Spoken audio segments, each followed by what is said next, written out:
Bhojpuri industry से एक दुखद खबर सामने आ रही है। एक्ट्रेस आकांक्षा दुबे ने बनारस के एक होटल में आत्महत्या कर ली है। खबरों की माने तो सारनाथ थाना क्षेत्र के सुमेंद्र होटल में आकांक्षा दुबे ने फांसी लगाकर खुदकुशी कर ली है। भोजपुरी इंडस्ट्री में आकांक्षा दुबे काफी फेमस थी।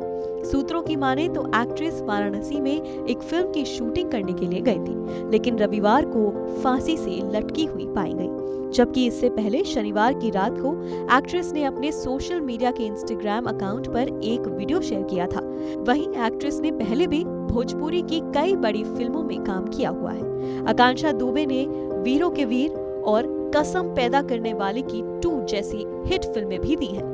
हालांकि एक्ट्रेस ने किस वजह से आत्महत्या की है, इसका कारण अभी पता नहीं चल पाया है। इस संबंध में यूपी की वाराणसी पुलिस जांच कर रही है। पुलिस को सुबह उनके मृत पाए जाने की सूचना मिली, जिसके बाद से जांच जारी हो गई। भोजपुरी एक्ट्रेस की उम्र अभी करीब 25 साल बताई जा रही है। उनकी गिनती बिहार और यूपी के चर्चित भोजपुरी चेहरों में होती है। आकांक्षा दुबे सोशल मीडिया प्लेटफॉर्म पर काफी चर्चा में रहती हैं। उनके टिकटॉक वीडियोस और एक्टिंग काफी चर्चा में रही है।